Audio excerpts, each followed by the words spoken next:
नागपुरात मंगळवारी दुपारी झालेल्या मुसळधार पावसानंतर शहरातील अनेक भाग जलमय झाले. रस्ते, सखल भाग आणि निवासी परिसरात मोठ्या प्रमाणात पाणी साचल्याने नागरिकांचे जनजीवन विस्कळीत झाले.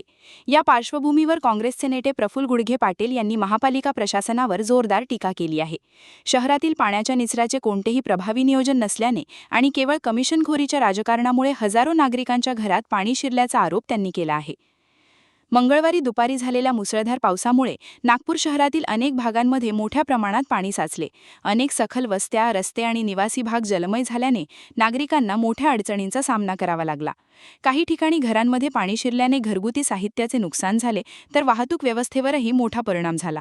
या पार्श्वभूमीवर काँग्रेसचे नेते प्रफुल्ल गुडघे पाटील यांनी महापालिका प्रशासनावर गंभीर आरोप केले आहेत. बघा, काल जो पाऊस आला त्या पावसामुळे ह्या शहरातल्या विकासाची पोल समोर आलेली आहे. ज्या 1 लाख कोटी रुपयाची विकास कामं ह्या शहरामध्ये झाल्याचा दावा भारतीय जनता पक्षाचे नेते विशेषतः गडकरी आणि फडणवीस करतात आहेत. त्या 1 लाख कोटी रुपयाच्या विकास कामाची परिणती ही झाली की आज नागरिकांच्या घरामध्ये पाणी घुसून राहिलेलं आहे. 2-2, 3 फूट, 4 फुटापर्यंत, काही घरांमध्ये 4 फुटापर्यंत पाणी गेल्याचं मी प्रत्यक्ष पाहिलं. मी स्वतः त्या भागामध्ये गेलो, लोकांना आम्ही धीर दिला आणि प्रचंड मोठ्या प्रमाणात जनतेचं नुकसान झालं. त्यांचं अन्नधान्य भिजलं गेलं, पुस्तकं भिजल्या गेले विद्यार्थ्यांचे, त्यांचे घरातले वस्तू खराब झाल्या, इलेक्ट्रॉनिक वस्तू खराब झाल्या, TV फ्रीज खराब झाल्या. ह्या सगळ्या गोष्टीचं नुकसान ह्या सर्वसामान्य लोकांना झालेलं आहे. आणि यातून काय केलं 1 लाख कोटी रुपयातून? यांनी मोठ्या प्रमाणात भ्रष्टाचार केला, निकृष्ट दर्जाचं काम केलं, कुठलंही नियोजन नाही आणि आनंद-फानंदमध्ये फक्त कमिशनखोरीसाठी यांनी हे सिमेंट रस्ते केलेले आहे. त्याच्या मेंटेनन्ससाठी आणि त्याच्या नाल्यांच्या साफसफाई आणि दुरुस्तीवर त्यांनी कुठल्याच पद्धतीचं काम केलं नाही आणि फक्त चकाचौंध लोकांना दाखवायची आणि मग मात्र त्यांच्याकडे पाठ फिरवायची, ही जी भूमिका आहे यासाठी पूर्णतः भाजपा आणि प्रशासन जबाबदार आहे. मुख्य पाहिलं की तर मुख्यमंत्री देवेंद्र फडणवीस यांच्या मतदारसंघात जास्त नुकसान झालेलं आहे. त्यांच्याच मतदारसंघात म्हणजे पाणी जास्त प्रमाणात जमा झालं. तो जो भामटीपासून सहकारनगरपर्यंतचा जो नाला आहे त्याचा साफसफाई आणि त्याचं खोलीकरण करणं गरजेचं होतं.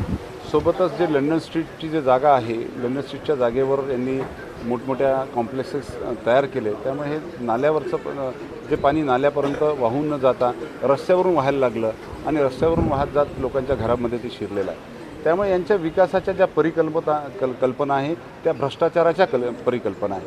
त्यांना विकास करायचा नाही आहे, त्या विकासाच्या पैशाच्या माध्यमातून पैसे खायचे आहेत आणि हे पैसे खाऊन राहिलेले म्हणून लोकांच्या घरात पाणी घुसलेलं. याचा अंदाज प्रशासनाला असणं गरजेचं आहे. मात्र प्रशासन एका दबावामध्ये काम करून राहिलं. प्रशासनाला फक्त सरकारचे निर्देश फॉलो करायचे आहे, कायदे फॉलो करायचे नाही. सरकार राहिलेलं नाही आहे, ते फक्त भारतीय जनता पक्षासाठीचं सरकार आहे.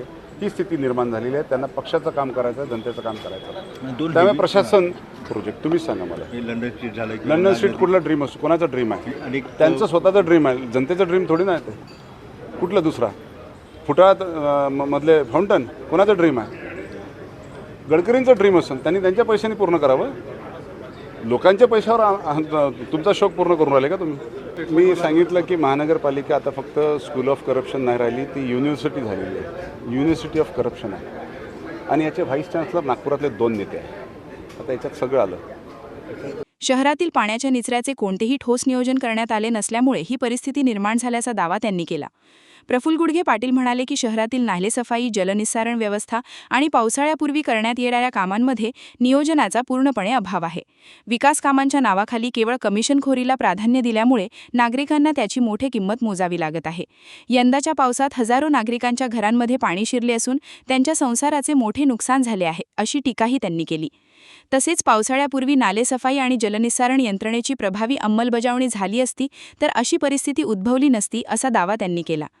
नागरिकांच्या सुरक्षिततेसाठी आणि भविष्यात अशा घटना टाळण्यासाठी महापालिकेने तातडीने दीर्घकालीन उपाययोजना कराव्यात, अशी मागणीही त्यांनी केली. दरम्यान शहरात पाणी साचलेल्या भागांमध्ये महापालिका आणि आपत्ती व्यवस्थापन विभागाकडून पाणी उपसण्याचे आणि परिस्थिती सुरळीत करण्याचे काम सुरू आहे.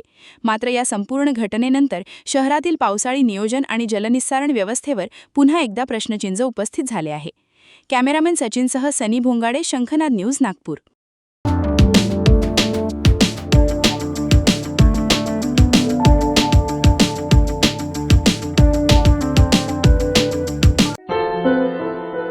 हुआ बहू? माँ, पाइल्स की बहुत तकलीफ हो रही है। तो तुम गुदरोग सर्जन के पास क्यों नहीं गई? देखो, जैसे हार्ट के लिए हार्ट स्पेशलिस्ट, ब्रेन के लिए ब्रेन स्पेशलिस्ट, तो पाइल्स के लिए पाइल्स स्पेशलिस्ट क्यों नहीं? स्त्री हो या पुरुष, टॉयलेट में तकलीफ केवल पाइल्स ही नहीं, और भी कई प्रकार के गुदरोग तथा कैंसर भी हो सकता है। इसीलिए इसकी प्रत्यक्ष जांच जरूरी है। ठीक है माँ, पर जांच के लिए हम जाएंगे कहाँ? वही काले आयुर्वेदिक पाइल्स हॉस्पिटल में। लेकिन माँ, प्रेगनेंसी में पाइल्स की दवाइयाँ? प्रेगनेंसी में आयुर्वेदिक दवाइयाँ सुरक्षित होती है। जनहित में जारी काड़े आयुर्वेदिक पाइल्स हॉस्पिटल, औषधि चिकित्सा तथा सर्जरी ट्रीटमेंट उपलब्ध। हमारा पता उमरेड रोड, दिघौरी बस स्टॉप के पास, नागपुर। अधिक जानकारी के लिए वेबसाइट पर जाएं kadepailshhospital.com।